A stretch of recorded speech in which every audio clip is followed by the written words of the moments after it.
Ever wonder what really goes on behind closed doors when world leaders meet?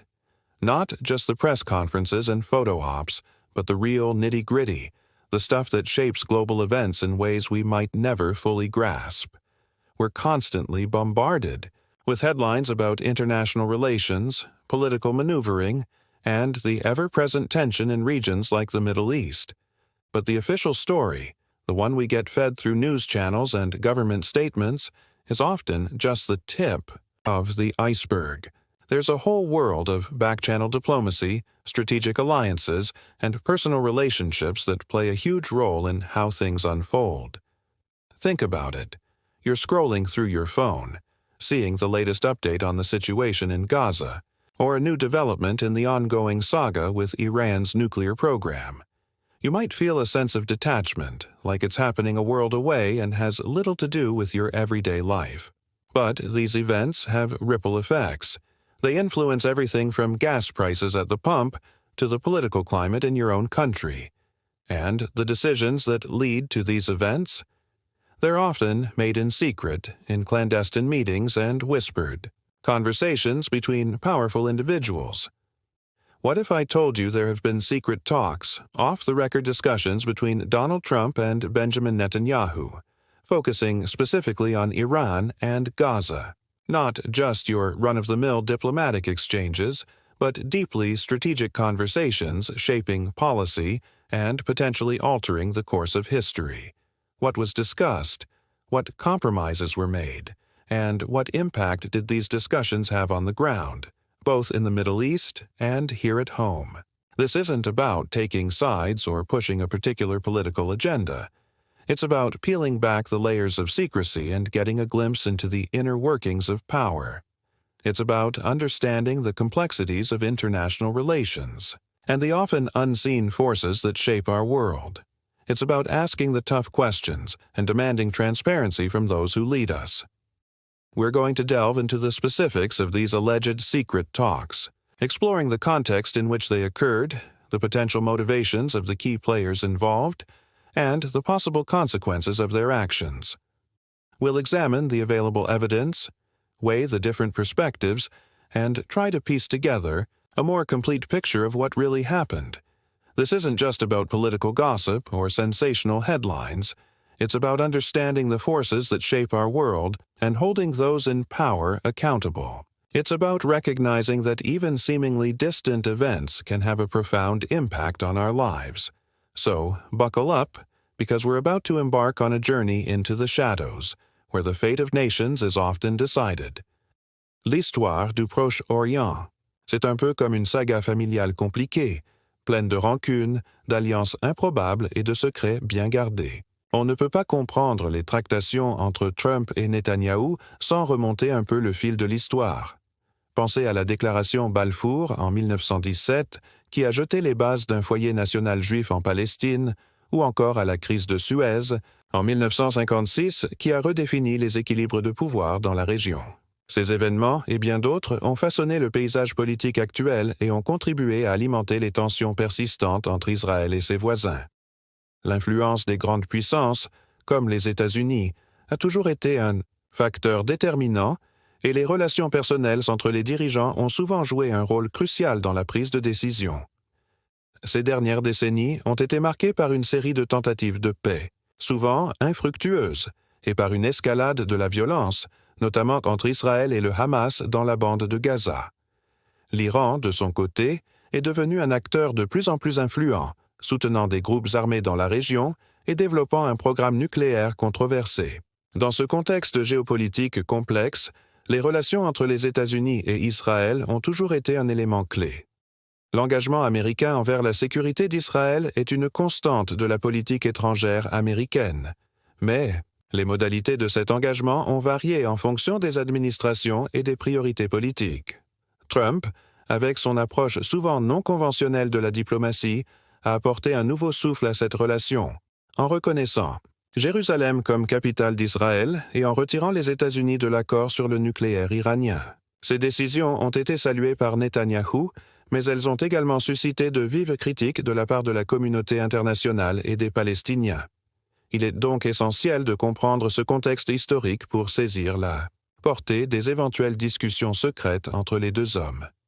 Ces discussions ne se sont pas déroulées dans le vide, mais dans un contexte de tensions régionales exacerbées et de changements profonds dans l'équilibre des pouvoirs.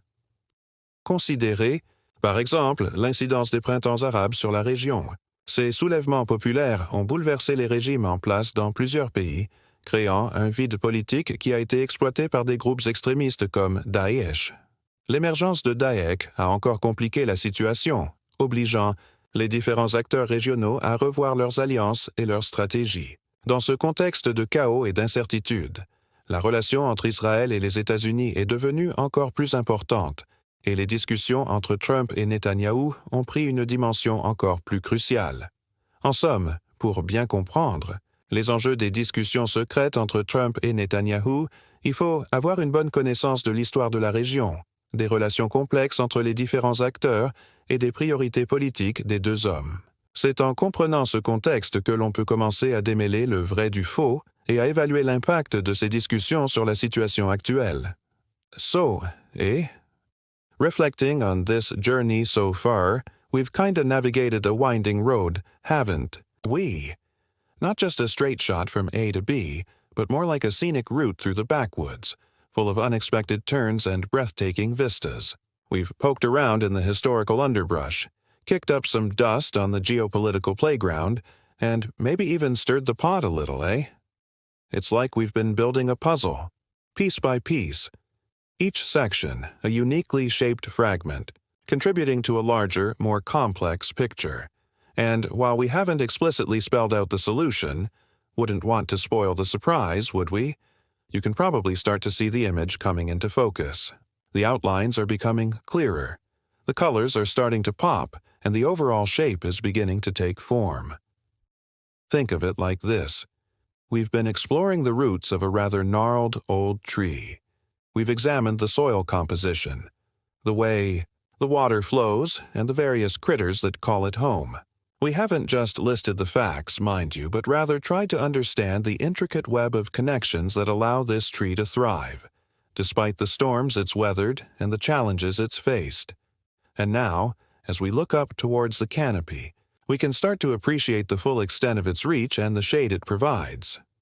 It's kinda like watching a slow-motion train wreck, except instead of a disaster, we're witnessing the gradual construction of let's just say, a situation. A situation fraught with complexities, nuances, and enough political maneuvering to make your head spin. We've seen the key players take their positions, the stage being set, and the opening act unfold. And now, as we approach the finale, we can't help but wonder what the final scene will look like. As we pivot towards the final reflection, consider the cumulative effect of all that we've uncovered. It's not just about the individual details, but rather the way those details intertwine and reinforce each other. It's about recognizing the patterns, the recurring themes, and the underlying dynamics that shape the narrative. It's about understanding that even seemingly isolated events are often interconnected, like ripples in a pond, spreading outwards and influencing everything around them. Drawing these strands together, we see a tapestry woven with threads of power, ambition, and geopolitical strategy. It's a tapestry that reflects the complexities of the Middle East, the enduring influence of the United States, and the delicate balance of international relations. And as we prepare to step back and admire the finished product, we can't help but feel a sense of both awe and apprehension. Awe at the sheer scale of the undertaking, and apprehension about what the future holds. So, at the end of the day, what does it all boil down to, eh? We've taken a good, hard look under the hood of international politics, poked around in the engine room of power, and maybe even got a little grease on our hands in the process. We've seen how decisions are made, alliances are forged, and deals are cut, often in ways that are far removed from the everyday lives of folks just trying to make ends meet. And while we might not have all the answers, we've certainly raised some pretty darn important questions, haven't we? It's like watching a game of hockey, eh? You see the players on the ice, the puck flying back and forth, the goals being scored. But what you don't see is all the strategizing that goes on in the dressing room, the scouting reports, the coaching decisions that ultimately determine the outcome of the game. And in the world of international relations, those behind-the-scenes maneuvers can have consequences that ripple across the globe, affecting everything from trade agreements to military interventions. Maybe the most important thing we've learned is that nothing is ever quite as simple as it seems. The world is a complicated place, full of competing interests, hidden agendas, and unintended consequences. And the folks who are making the big decisions, the Trumps and the Netanyahus of the world, they're just people, eh? They're fallible, they're driven by their own ambitions, and they're often operating in a fog of uncertainty. And that's where we come in, right? As citizens, as voters, as a people who care about the future of our world, it's our responsibility to stay informed, to ask tough questions, and to hold our leaders accountable. We can't just sit back and let things happen, eh? We need to be engaged, we need to be critical, and we need to demand transparency from those who wield power.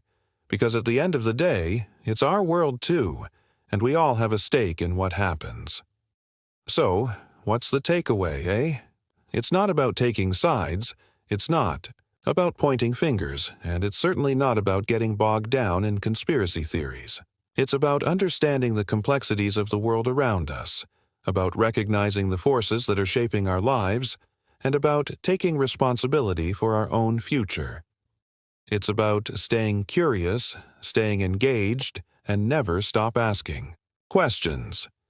Because the true practice begins now, eh? It's up to each and every one of us to make a difference, one small step at a time.